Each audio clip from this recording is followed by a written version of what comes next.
All right. Good evening, everybody. Thank you guys for tuning in. This is our Week 15 show for Biscuits and SEC Live. I don't even know what show this is for us now, 10 or 11? 10, I believe. 10. All right. It's hard to believe that we've done 10 shows already, but we are that far into the season. We got a lot to get into tonight. We got a lot of fun stuff going on.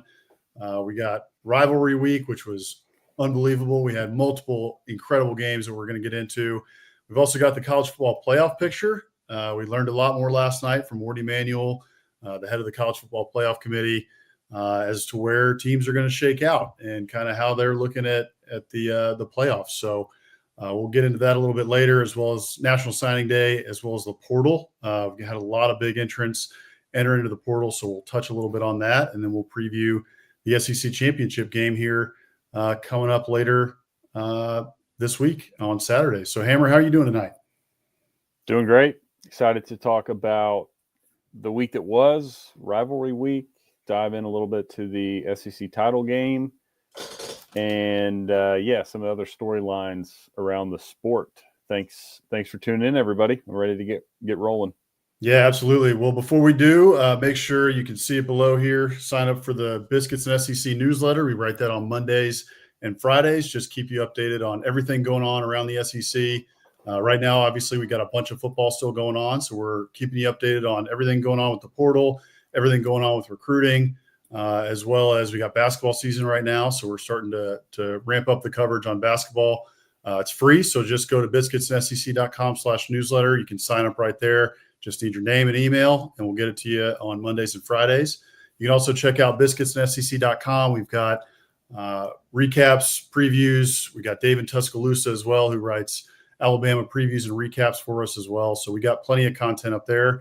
Make sure to follow us on social media at Biscuits and SEC across social media platforms. And if you don't mind, it'd be helpful if you hit the notification bell and subscribe on our YouTube channel as well, as we're trying to grow that thing up. So we will get right into it, though. So Rivalry Week. Hammer, this thing delivered. Again, there was multiple games, a couple that were duds, but for the most part, we saw some really interesting games, especially starting on Friday. I think we can start with the doozy with Georgia and Georgia Tech. Unexpectedly incredible game. Saw 8 overtimes. It almost hit the record. The record is 9 overtimes for FBS Division I. What were your takeaways from this game? Were you able to watch it? I mean, what an incredible game there that we saw between the Jackets and the Dogs. Yeah, I was able to get this game on pretty late in the second half, really, because early on it was all Georgia Tech. And I kept checking the score that Georgia's going to come back. And I start, checking my phone, looking at the score. Man, we're getting pretty late here, and Georgia Tech's still up. And I turned it on when Georgia scored to make it 20-13. And I thought, all right, here we go. Sure enough, Haynes King and Georgia Tech just respond, nails, go right down the field to take the 27-13 team lead. And again, I'm still sitting there thinking, like, there's no way, like, they're out of time. Of course, they're not. Georgia, we know goes right down the field, not once, but twice, ties the ball game, forces overtime. We go into 8 overtimes. Just a really, really fun game. Ton of credit deserved for Georgia Tech for going into Sanford Stadium and playing that way. Haynes King, as an Aggie, it was somewhat painful to see, but also kind of heartwarming, because I always liked Haynes King. Thought he got a bit of a raw deal. We know with just what Jimbo did to a lot of quarterbacks late in his tenure was not great. But I mean, Haynes King, 26-36, 303 yards, 2 touchdowns through the air, and then 110 yards and 3 touchdowns on 24 carries. He was a one-man wrecking crew for the Ramble and the Wreck.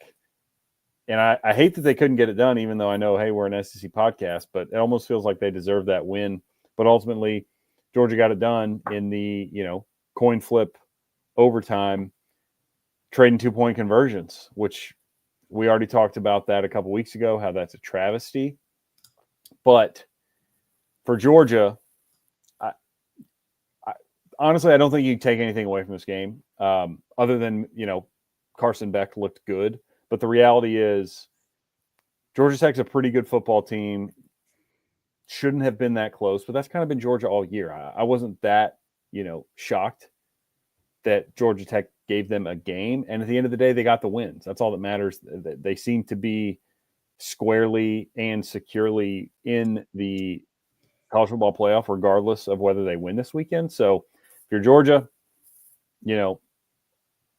wipe the sweat off your brow, move on. You got the win. And if you're Georgia Tech, I guess I hope you can build on this, which I think they can. But at the same time, I don't know if you saw the Haynes King press conference, but he's like, tired of feeling like this, right? Tired of playing well and losing. Tired of doing this and coming up short. So I feel for him and that Georgia Tech team. But what do they say? To be the best, you got to beat the best. And Georgia Tech came up this short.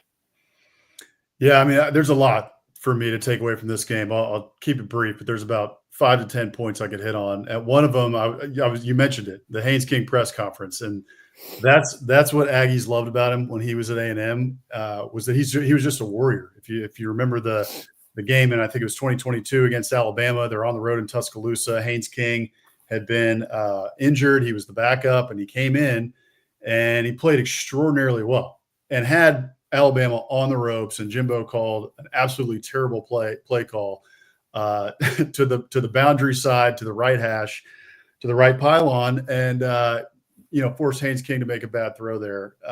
But at the end of the day, the kid's a warrior. All the kid wants to do is win. And you saw that in this game against Georgia, the entire game.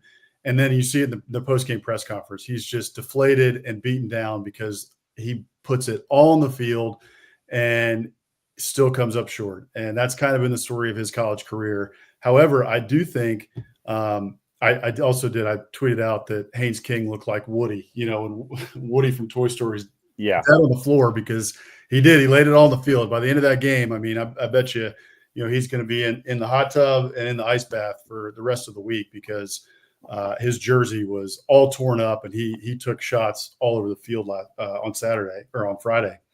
But, Georgia was expected to win, or they were favored to win by 19.5 points. I picked Georgia to pull away late. I thought this game would be something like 31-17.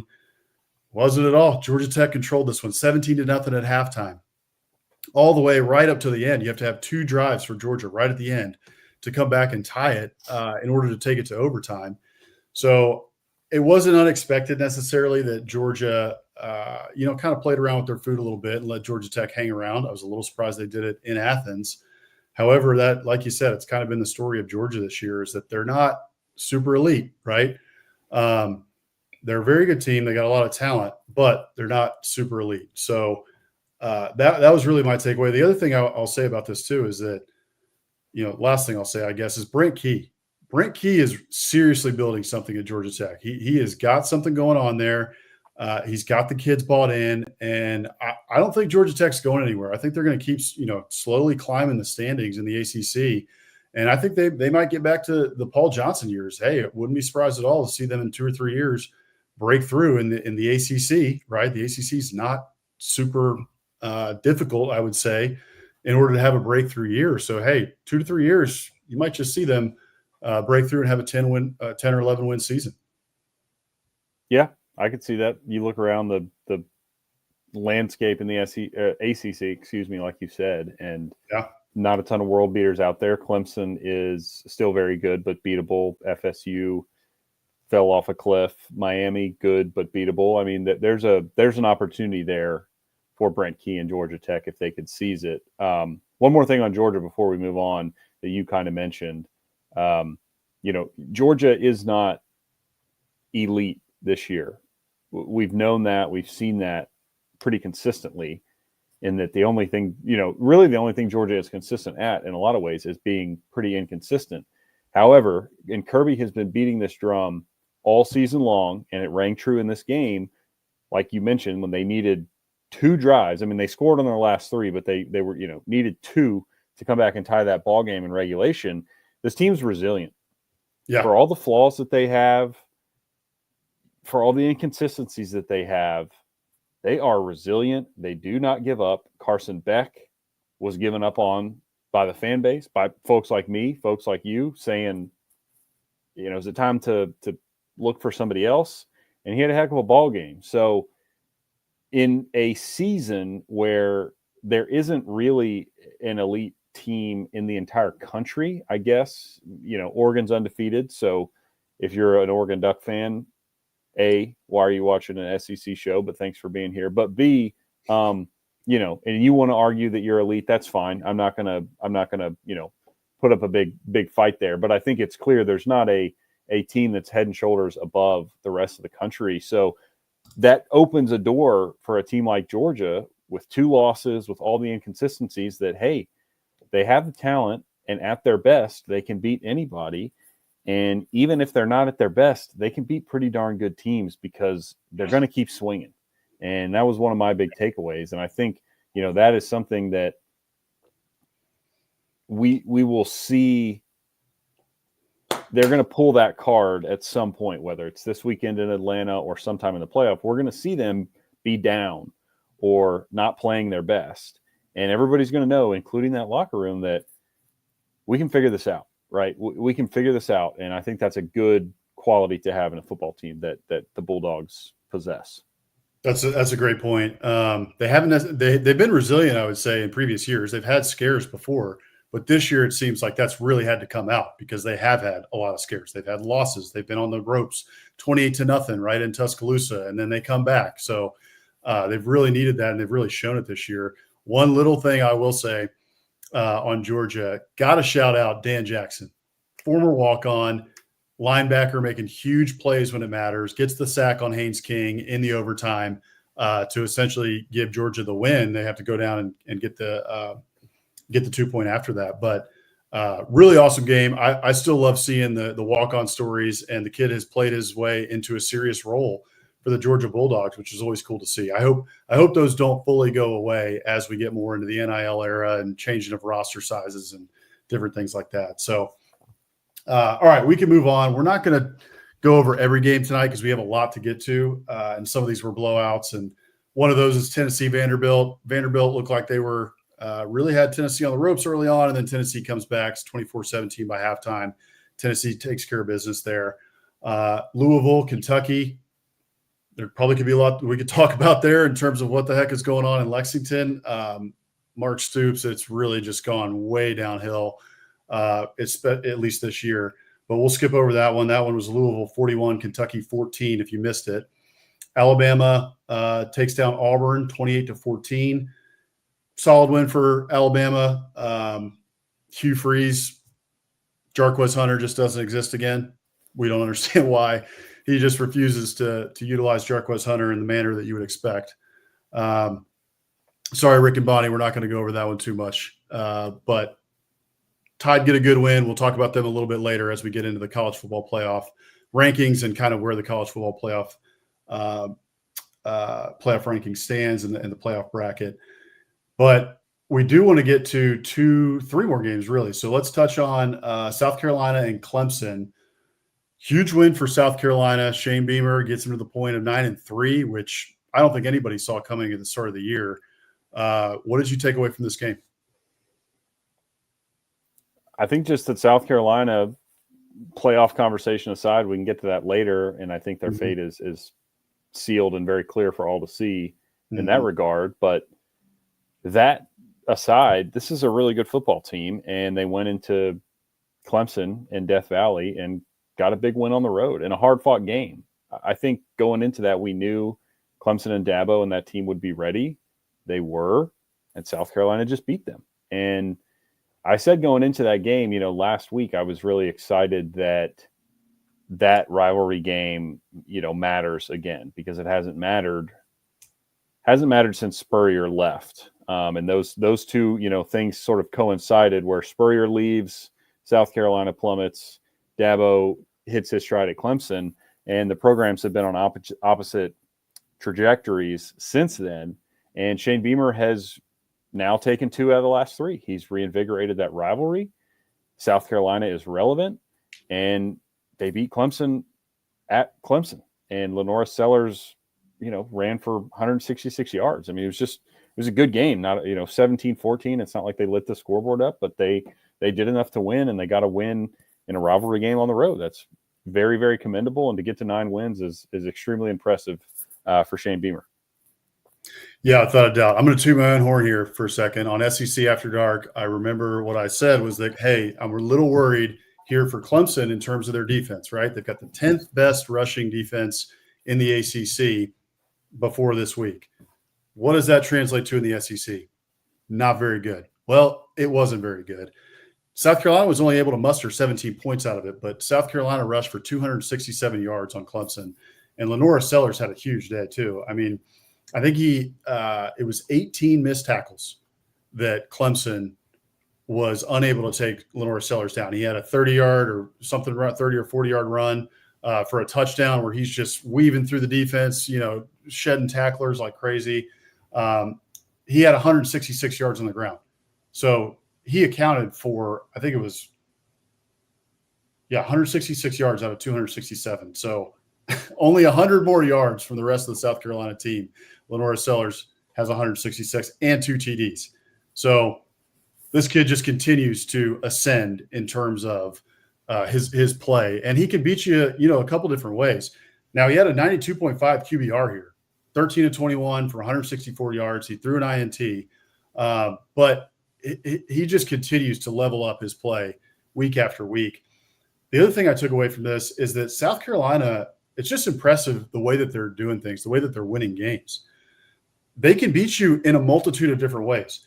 They beat Oklahoma with 2 defensive touchdowns. They beat Texas A&M 44-20 by just rolling them over in terms of their rushing yards. The offensive output was incredible. And then you play Missouri, and you got to win a nail biter. You win 34-30. You beat Clemson in a defensive showdown, right? So that's the mark of a really good team, is a team that can beat you in a multitude of ways, and they can play different games and still beat you. And that's where South Carolina is right now. And it's really impressive where Shane Beamer has this team from where people thought they were going to be at the start of the year.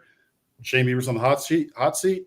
Not anymore. 9-3 in South Carolina from where that team was, from where that program started, with where Shane Beamer, inherited from Will Muschamp. Very impressive with where they're at. Yeah, totally agree. All right, we can move on here to our next game. We're going to skip Florida and Florida State. Florida State is just unbelievably bad, and it seems to be getting worse in terms of recruiting. They've had a bunch of kids flip out of their class. Good win for Florida. They should have beat FSU at this point as kind of like a D2 team. LSU 37, Oklahoma 17. Good win again for LSU as well. They had just more on the outside. Garrett Nussmeier had a great game. And Oklahoma just didn't have enough. So let's finish out with these last 2 games here, and then we can move on to our next segments. Missouri and Arkansas. Snow game. Looked like they played it in a snow globe. It was ready-made for Christmas TV. What did you take away from this game? I watched almost all this game. It was an awesome game to watch. I love watching snow games. Yeah, this one was super fun, obviously. My biggest takeaway here really is you just got to give a shout out to Eli Drinkwitz and Brady Cook, because say what you want about those guys.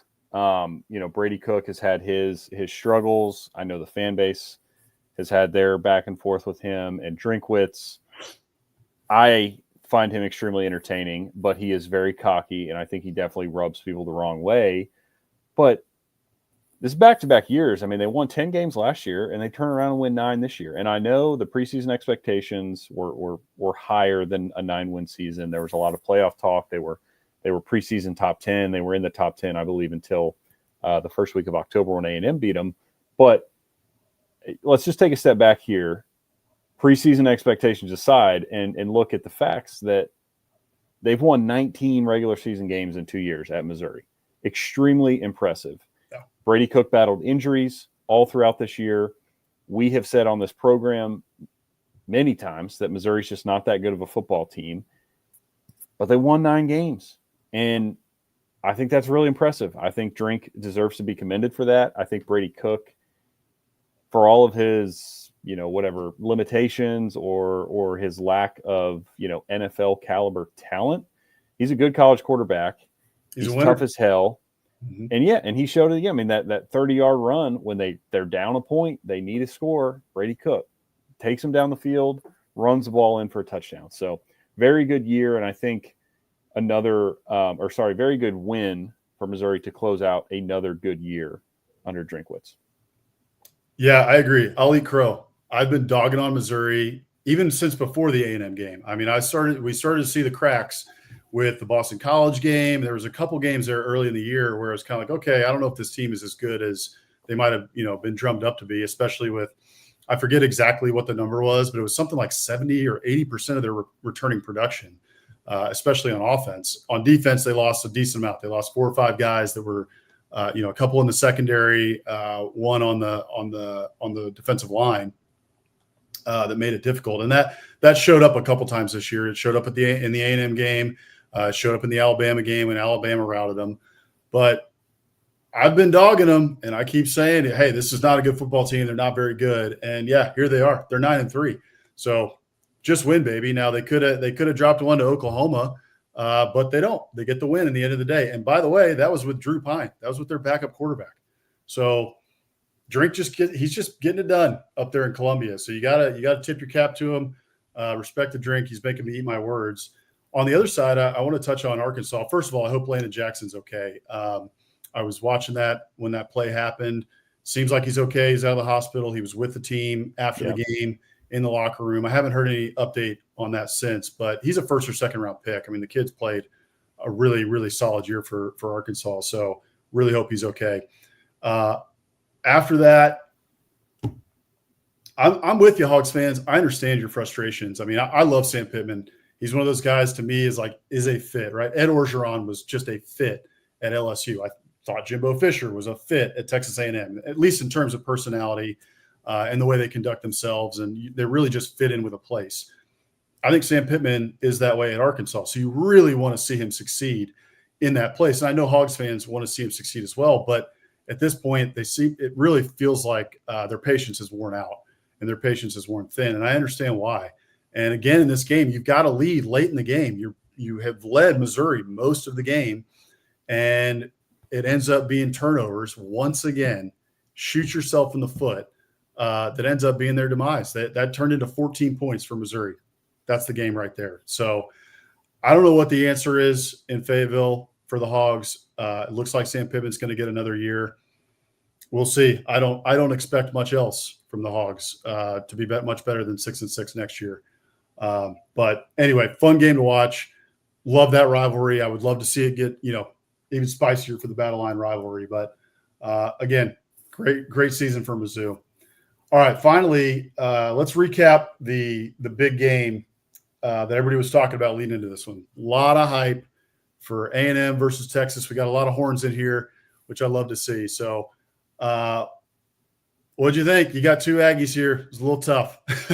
Yeah, so we'll give a shout out to Michael and Robbie in the chat, rubbed it in, as they should.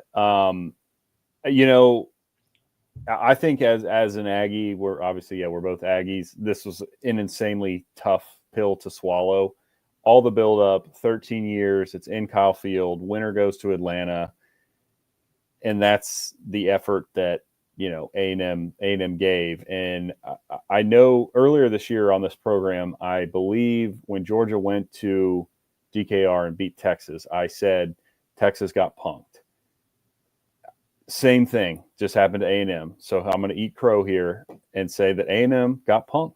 They scored 0 offensive points in this game. The Texas defense, incredible performance. Their defensive line, all over the place. Their secondary covered well. They just didn't let A&M get anything. Every short yardage, every key play, Texas is the team that stepped up and made the play. And I know there's the pick six, the block punt. Like A&M made some plays, all thanks to their defense or special team. The offense, when they needed a play for A&M, never was able to get it, and it was Texas who stepped up when it mattered most.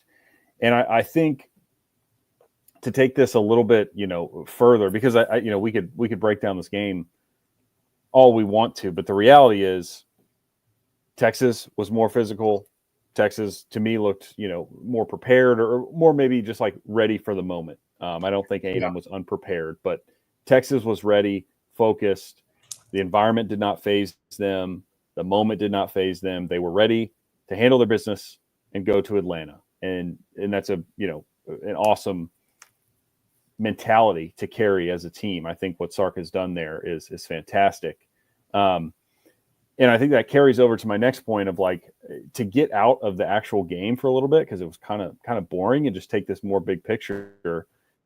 As Aggies, and as I think a lot of people just in college football in general, we've been very critical of Texas this year, not in terms of their play on the field, but their schedule, again, which is not even their fault, but they got dealt an easy hand because of the way the schedule shook out, where the only two teams that they played in the top half of the SEC were Georgia, who they lost to, and then it was A&M in the final game of the regular season.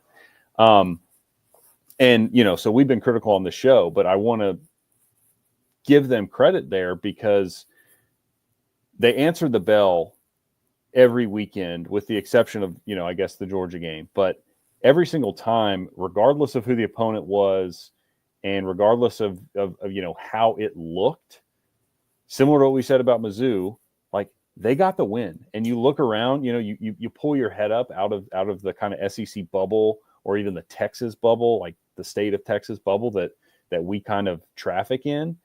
And you look around the country, and it's chaos everywhere. Teams are, landmine here, landmine there. We're losing, or we're nearly losing. And Texas had a couple close games. They had a loss, but by and large, man, that team just delivered every single week. And they did it again this week in Kyle Field. And in a season, as we talked about with Georgia, when there's not a boogeyman at the end of the road, like Texas is in prime position, not just for the SEC title game this weekend, but to make a run in the playoff, because they are built for that. I think they have the mentality for that. And that's just what stood out to me in this game is Texas was unfazed and went into a hostile environment, got a gritty, sometimes ugly win, 17-7, but was never even really in doubt of, winning that game. So that's what impressed me the most. Yeah, it was. I mean, we said it on last week's show. Both of us were saying, hey, Texas really hasn't gone into an environment like we're going to see at Kyle Field on Saturday. And we thought that would probably affect them. We'll eat our crow. It didn't affect them at all. They played unfazed, and the mark of great teams is they expect to win every single game, and they act like it, and they are confident. That is Texas right now. Yeah. And I really want to give, Coach Sarkisian his flowers, because, early on in his tenure, what were they, 5-7 in his first year, right? And then they were 8-4 or something like that.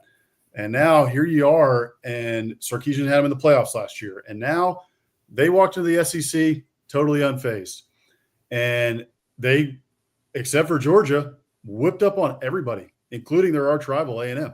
So what Sarkisian has built there, and people have said this, right, in the media, and you'll hear coaches talk about this, Michael. I'll get to that in a second. So that's exactly right. But folks in the media, ex-coaches, like folks like that, they'll talk about the teams that just have that look about them, right? It was the Saban era teams. Walk out onto the field, and you would look to your right during pregame warmups, and you would see the Alabama kids warming up. And then you would look to your left and see whoever they were playing, their opponent. And you would just look at them. It's the eye test, right? It's like, wow, that team is so much bigger on the offensive line, on the defensive line. Their receivers are 3 inches taller than every receiver that team has, right? The speed, you can just see it. Texas is built for the SEC, and they showed it on Saturday night. And they manhandled A&M in the trenches. They had 243 rushing yards, I think. Wisner had 33 carries, 186 yards. They just bullied A&M in the trenches on both sides of the ball. So that was extremely impressive. And you're just watching it on screen. I'm looking at it, and I knew Texas, right, is extremely good. They've recruited extremely well over the last couple of years. A&M's recruited pretty well too. So I didn't think the gap was going to be that big. But even just watching it on TV, I was like, God dang, they are so much bigger than A&M. The eye test, Texas wins it. And it showed. It showed up on the field. So the last two things I'll say, at least on the A&M side, is that, you put that comment up for Michael. Michael, A&M, when have they answered the bell? I mean, that's exactly right. This is the story of the A&M program going back a long way. I mean, all the way into I would say the 70s, right? If you could even go back further. But you had the 90s, right? You got R.C. Slocum in those years. They get right on the cusp a couple of times, and then boom, they would have this one loss, and they just can't break through. Same thing with the Jimbo years. There was a couple times you think, hey, maybe they're going to break through. They can't do it. Something happens. They kind of piss down their leg, for lack of a better term. Two things I think for A&M in this game. I think one, Le'Veon Moss, not having Le'Veon Moss was huge. He changes the trajectory, I think, of that game a little bit because you're able to get a yard with Le'Veon Moss. Amari Daniels is a good running back. He's an above-average running back. But with Le'Veon Moss, I think those short yardage situations change a little bit, although Texas was also blowing up the A&M offensive line at times. The other piece of it is that Texas took advantage of Marcel Reed and the fact that he was a young quarterback. They confused him all night. They understood that Marcel Reed at this point right now, he's one read. Yeah. That's the truth. One read right now. And if he doesn't have his first read, he's in a lot of trouble. He's going to try and scramble. He's not seeing the field very well. There was multiple wide open receivers that he could have been hitting for touchdowns, for big gains, and he just wasn't seeing them. So Texas did a good job taking advantage of that. So, yeah, I mean, that was pretty much it. Congratulations to Texas. It was a big win. And we'll see what they got next week against Georgia. They got another chance to take down the SEC Dogs. And we'll talk about that game here in just a second. But, all right, that wraps up our recap here of Week 14. Let's dive into our next topic here, which is the college football playoff and the rankings and the projected bracket. Invites a lot of controversy, right? We saw the rankings come out last night on ESPN, and we saw Wardy Manuel talk about kind of how this, how the committee is viewing these different things, and as to why they rank certain teams where they ranked them. Give me kind of your takeaways of what you heard last night from Wardy Manuel, what you saw from the committee, and where we're sitting right now. First of all, and I know it's been this way since the inception of the college football playoff a decade ago. I don't understand how or why the committee is comprised of people that are currently involved in the sport. Ward Manuel is the athletic director at Michigan. What are we doing? Why is he the head of the committee that selects the playoff? That's insane. Yeah. And Michigan is not, in that conversation this year, but still, like, the idea that he and anyone else on that committee can be unbiased is simply not true. And that's not even their fault. I'm not blaming him as a person. I'm just saying he cannot be unbiased, and neither can the other committee members. So I think that's insane. It has been insane. It's still insane. And somebody needs to do something about that. Maybe a commissioner. But we can only hope. So that's my first takeaway, is that this is a ridiculous system. In terms of the actual rankings and like what they put out, I don't think I was very surprised. I think if you are, Tennessee, maybe actually I would say Tennessee for sure has a gripe of not being above Ohio State, but there's just not a ton of in my opinion, like meat on the bone, 1 through 10. I think it's more the bubble teams and the conversation less about like this year specifically, and more about just this new system as a whole, the 12-team playoff, and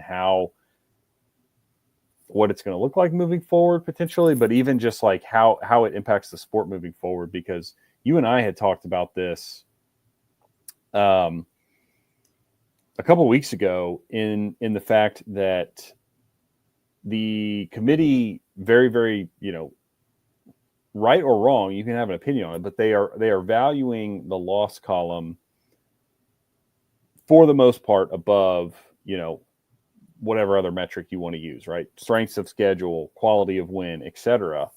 And I worry about what that does to out-of-conference schedules. And Shane Beamer made that point earlier today, and he's not the first coach that brought it up, but just said, like, somebody asked him, what's the point of playing tough games out of conference? And Beamer says, there is no point, basically. He said, you can go through an entire season and not beat a ranked team and still go to the playoff if you just win. I think he said, the committee made it clear they don't give a hoot who you beat. So shout out to Shane Beamer for that. But that's kind of my takeaway. And again, I don't even really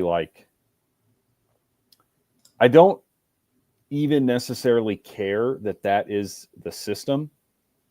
I don't think it's good for the sport. I don't think it's, equitable across conferences, even within conferences, with a team like Indiana who deserves to be in, but got dealt a very, very easy schedule by, the Big Ten overlords this year, not having to play anybody in the top half of that league except Ohio State, who dominated them.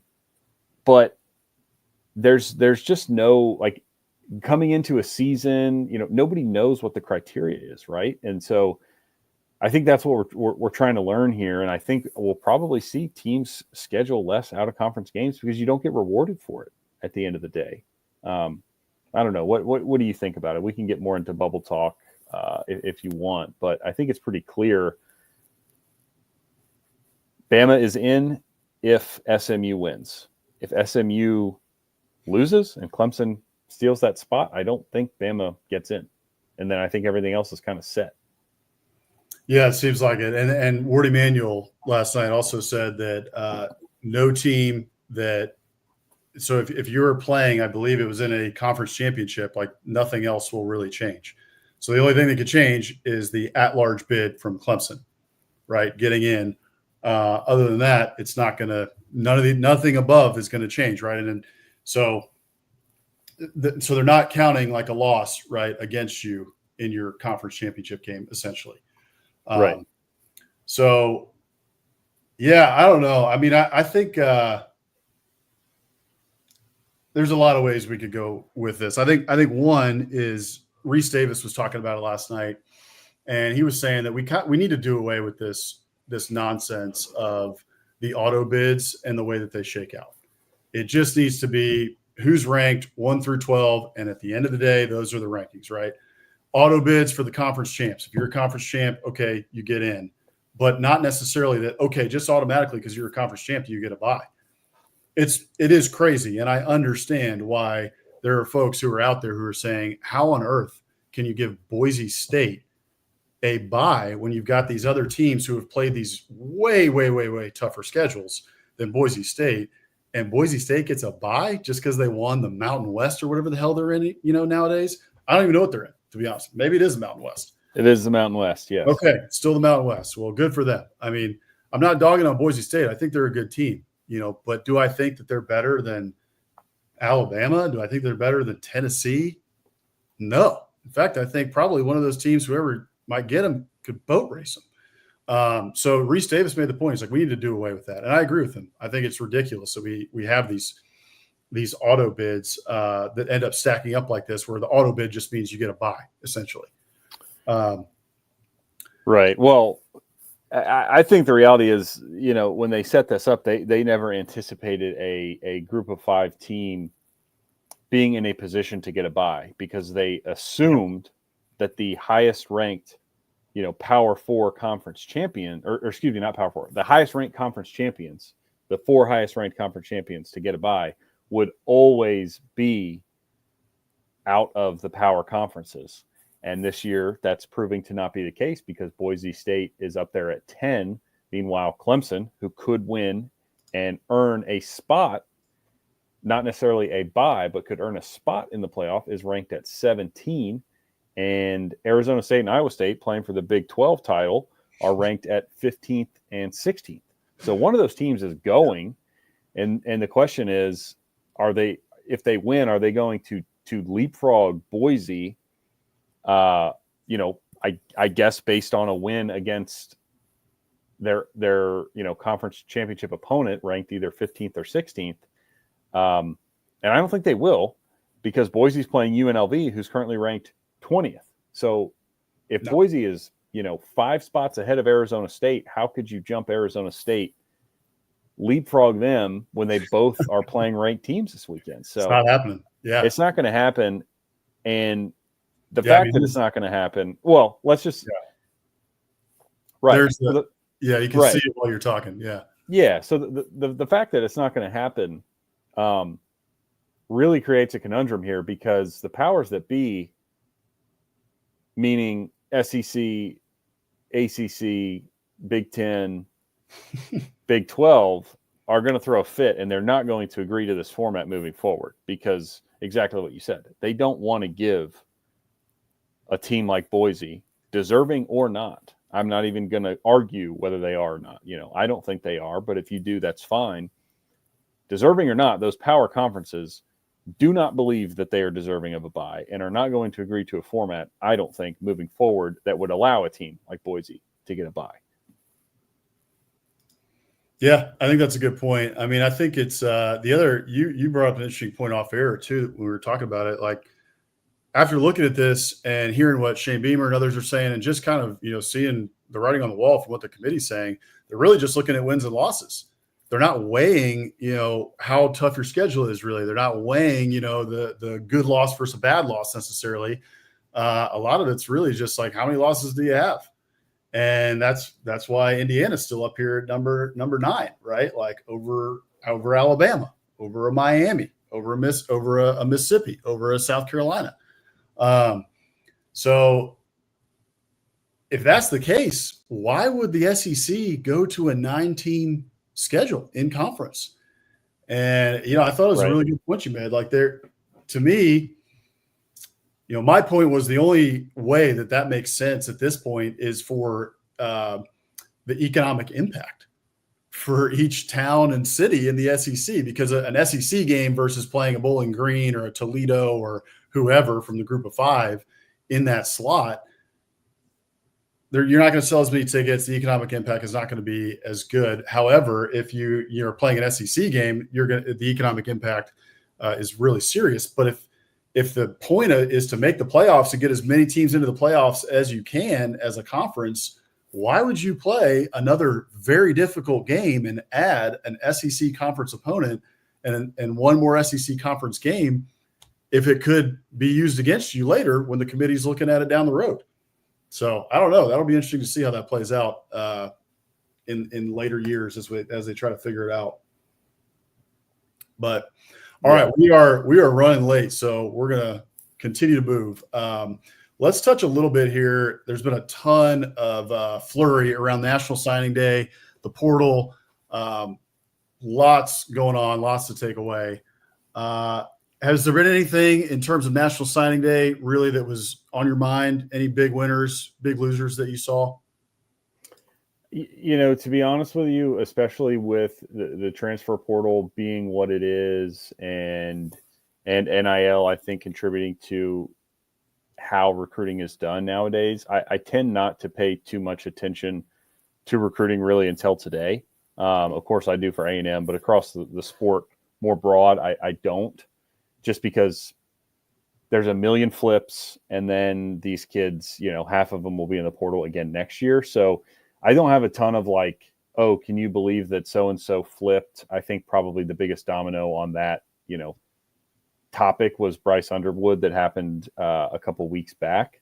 But I do think it's important, especially, within the SEC, to just look at the class rankings, because for the most part, teams are still built through high school recruiting. We have seen, some teams have success with very, very heavy transfer portal rosters, but still not yet to the, national title, SEC title type of a standard. So, you look around the SEC, and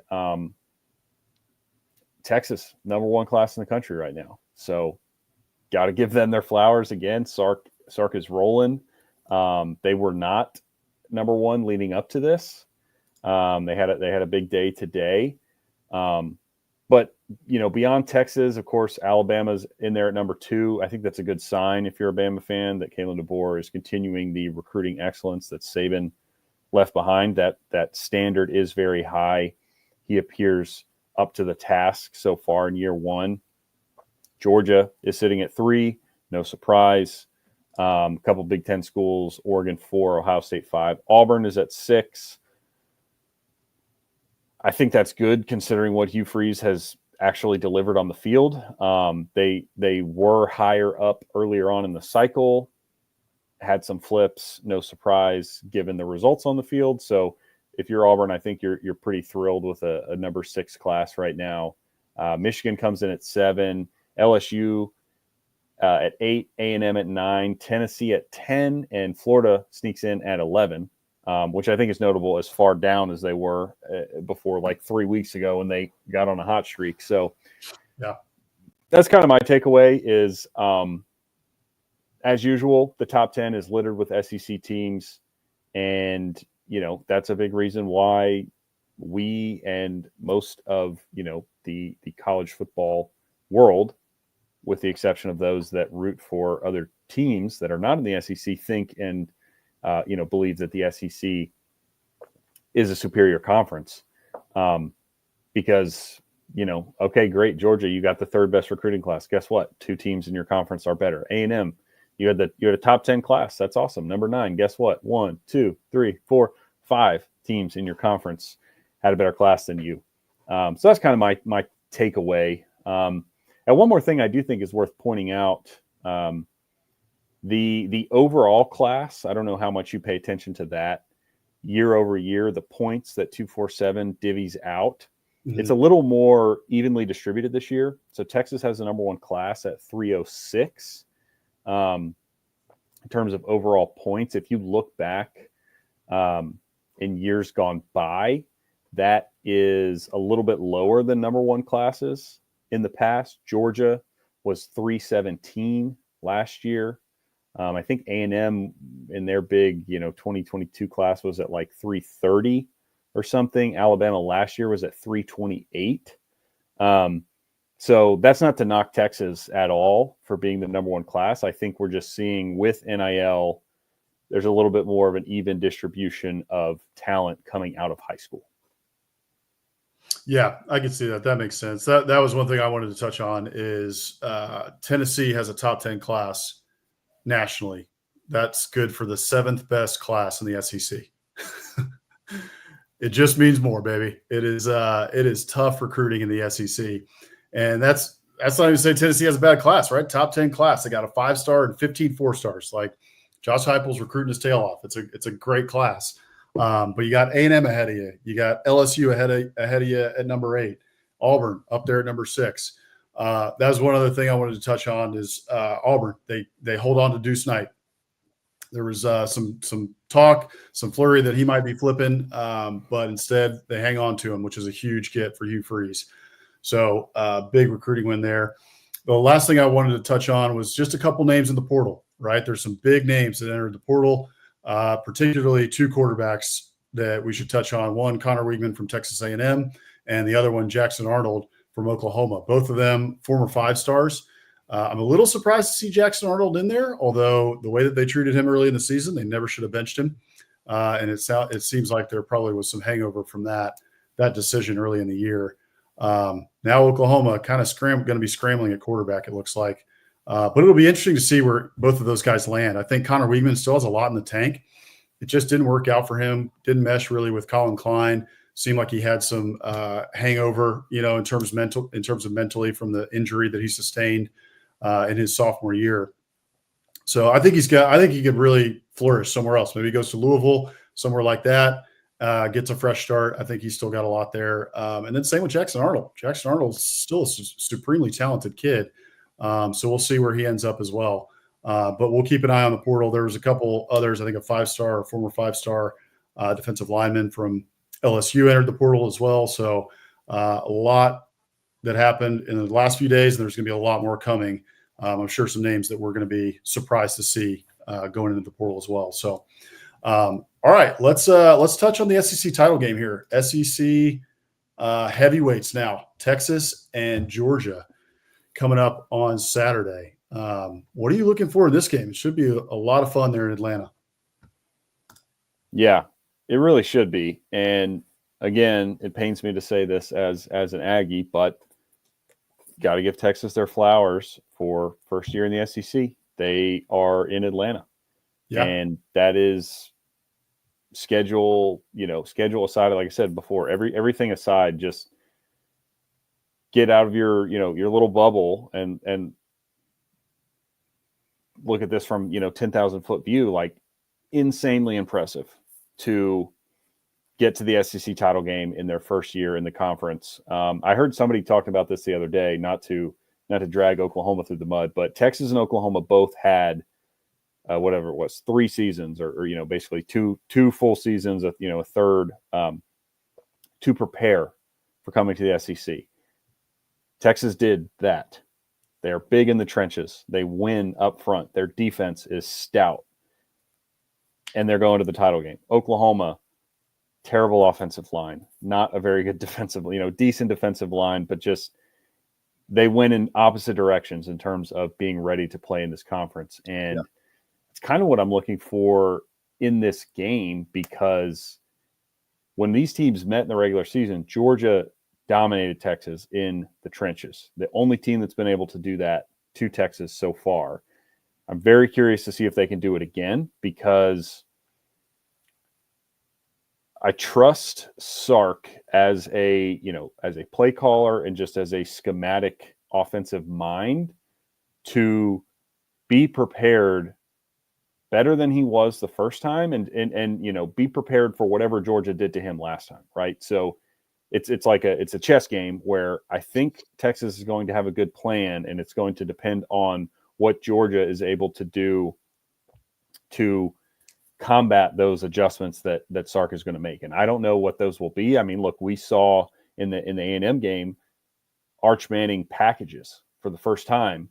The only time we had actually seen him up to that point was Ewer's injuries or the benching against Georgia. But these were specific packages and plays and short yardage specifically where they're going to bring Arch in and use his legs.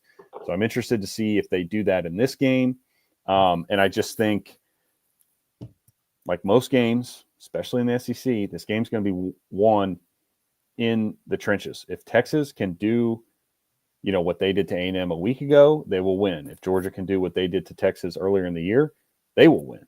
So I'm just fascinated to see who wins that battle up front. I think, of course, other things to look at is going to be the quarterback battle, Carson Beck and Quinn Ewers, both of whom have been pretty turnover prone. Beck has cleaned it up lately. I think the last 3 weeks, if I'm not mistaken, he's gone without an interception. So he seems to be finding a groove. I can't remember the fellow's name, but Georgia got an offensive lineman back that's really helped. The pressure rate has gone down, and Carson Beck's ascension has coincided with the health of his offensive line.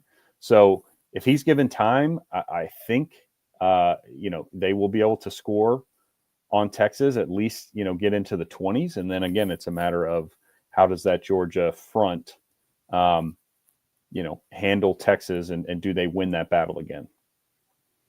Yeah, you touched on what I was going to hit on, which is, kind of sounds like a cop-out, but it comes down to the QBs, and it did in the first game, right? I mean, it was Quinn Ewers and Carson Beck, who was going to have the better game.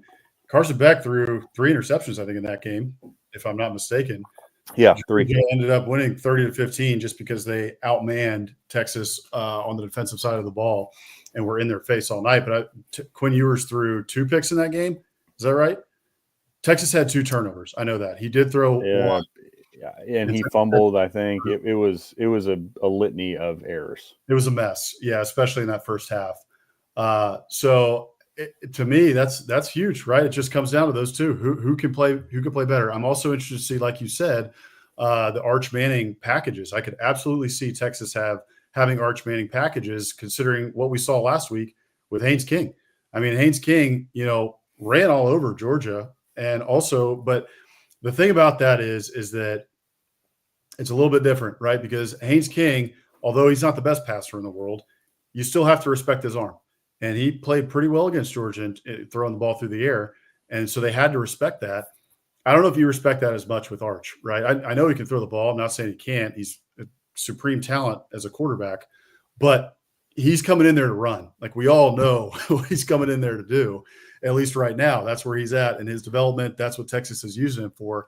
But hey, maybe Sark can scheme something up and catch Georgia napping and thinking he is going to be running. So I do think there will be I think we'll see Arch Manning a couple times in this game, just as kind of a change of pace and to utilize his legs. And yeah, maybe you catch Georgia napping. I'm fascinated to watch this game. I can't wait for the rematch. I think it's going to be a lot of fun. I think this could be a defensive showdown, kind of like it was in the first game. I don't know if we're going to see any game in the 40s. Texas hasn't been lighting up the scoreboard against really anybody in the last 4 weeks. And Georgia hasn't necessarily either. They scored 44 or whatever against, Georgia Tech, but they scored 0 in the first half, and the 44 comes on a whole bunch of, 2 points in 8 overtimes. So I really could see a defensive battle here and a couple turnovers, and it's just who's the final one left standing in the ring. Yeah, I agree. I mean, I think it's interesting to me sort of what Texas's offense has been most of the year, because I think when you think of Sark and even just looking at their personnel, their wide receivers, their speed is scary, but they really haven't been able to utilize it that much. I haven't unlocked it. Yeah. At least downfield passing, right? They've definitely run, some jet sweeps or some screen passes that have broken. I think in general, that's not a plan that's going to work against Georgia very well. I think their defense is up to, sniffing out those type of plays. If you really want to get at Georgia, as Alabama did way back in September, I think it's downfield passing.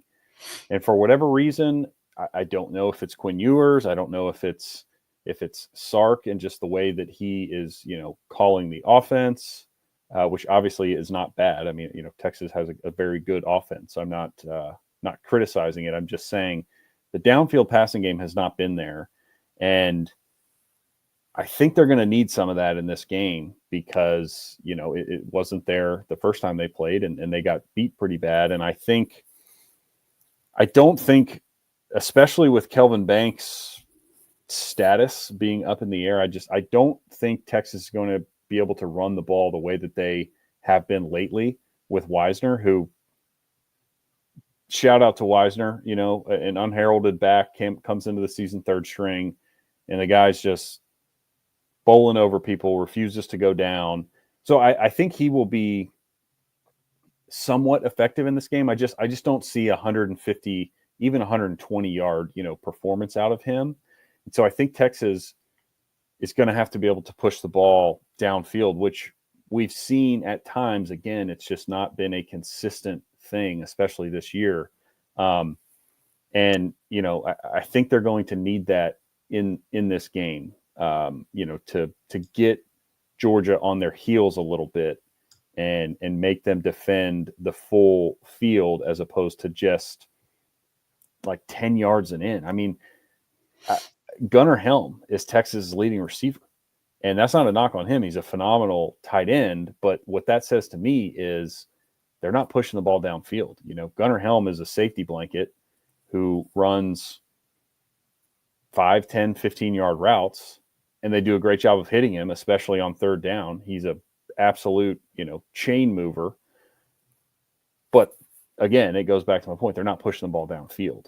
And I just wonder if against a defense like Georgia, if you're not going to do that or you're not able to do that, how much can you really score with everything being, a run, QB run, a screen, or a crossing route across the middle, Yeah, no doubt about it. I mean, Gunnar Helm, he could be Gronkowski, and he is kind of like that type of a talent. He's a really, really solid tight end. He could lead your team in receiving touchdowns in the red zone, right? Like throwing the ball up to Gunnar Helm, throwing him on some little crossing routes.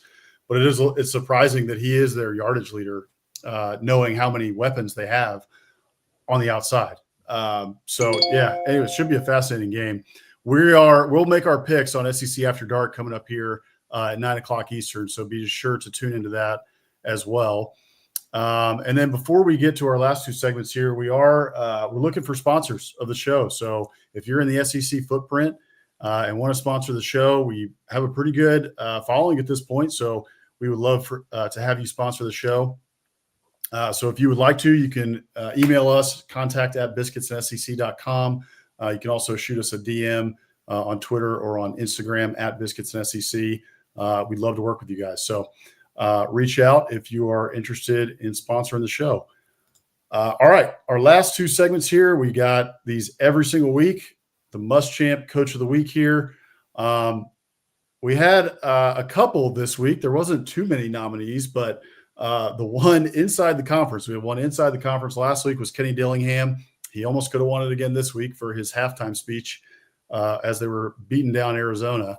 But I'll let you take this one away, Hammer. Who is our Muschamp Coach of the Week? Yeah. Also, shout out to Kirby. Not really a Muschamp-esque, performance. So I don't think he deserved this, and he did not win it this week. But calling a timeout in every single overtime period was just an incredible show of just willpower that he is not going to bend to anyone or anything. He's going to do what he wants to do, and he's going to utilize every single, albeit silly, rule in the rule book and make overtimes even more unwatchable than they already are with the trading two point conversions. I digress, though. The actual winner this week is Brian Kelly for his, I believe it was, his post-game press conference after the Oklahoma win, letting everyone know that he is collecting or taking receipts or whatever, and LSU is going to win a national championship. So here's that video. Whatever camp you want to jump into, go right ahead. We had 5 freshmen and 2 sophomores on defense today, playing their tails off.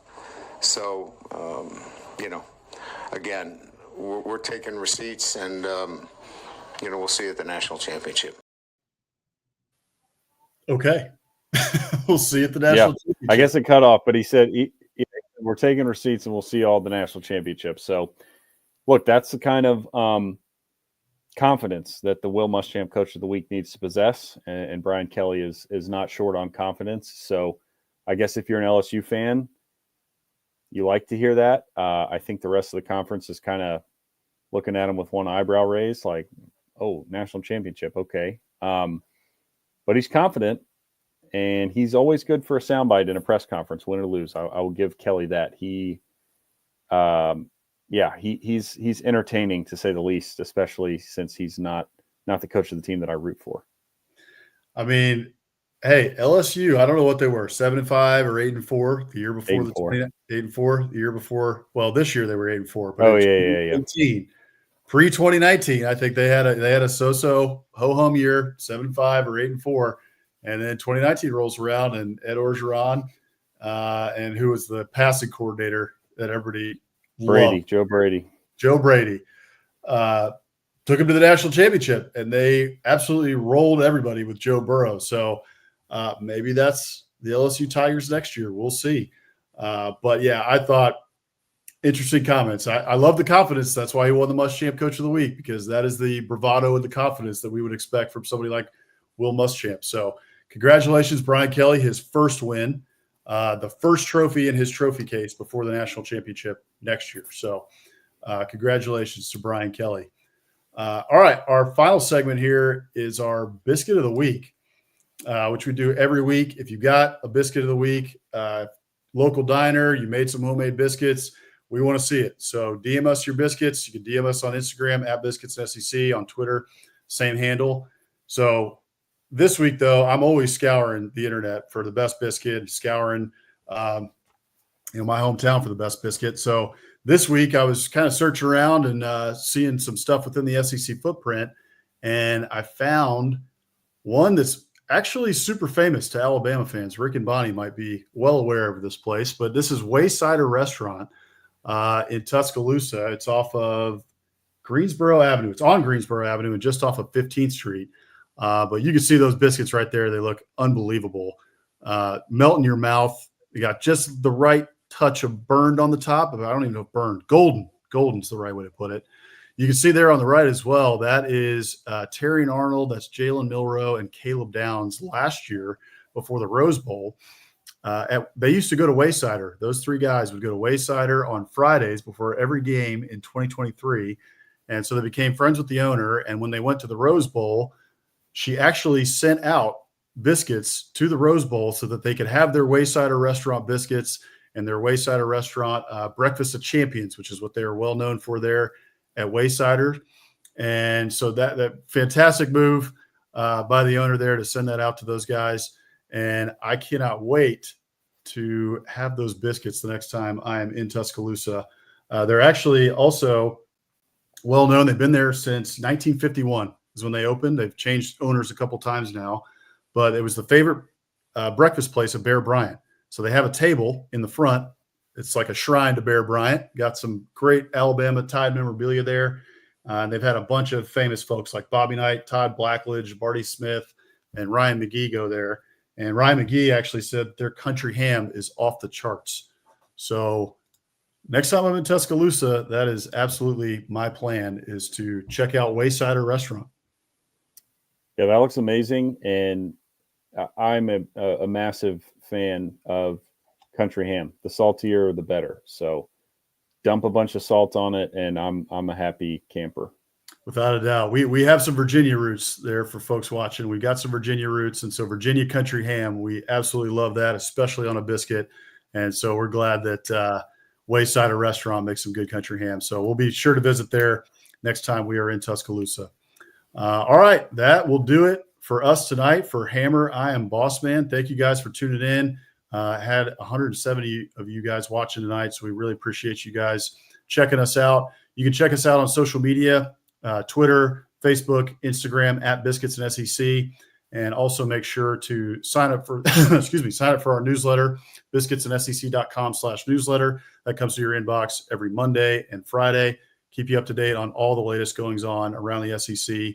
And also make sure to subscribe to our YouTube channel. We're trying to grow that there. Got a lot of good content there. And make sure to hit that notification bell so that you don't miss us on Wednesday nights at 7:30 Eastern. We'll be on SEC After Dark here in just a couple minutes, in about 20 minutes. So be sure to tune into that. And that will do it for this week. We will be back next week after the SEC championship game. And we look forward to seeing you guys then. Thanks so much. Appreciate you all.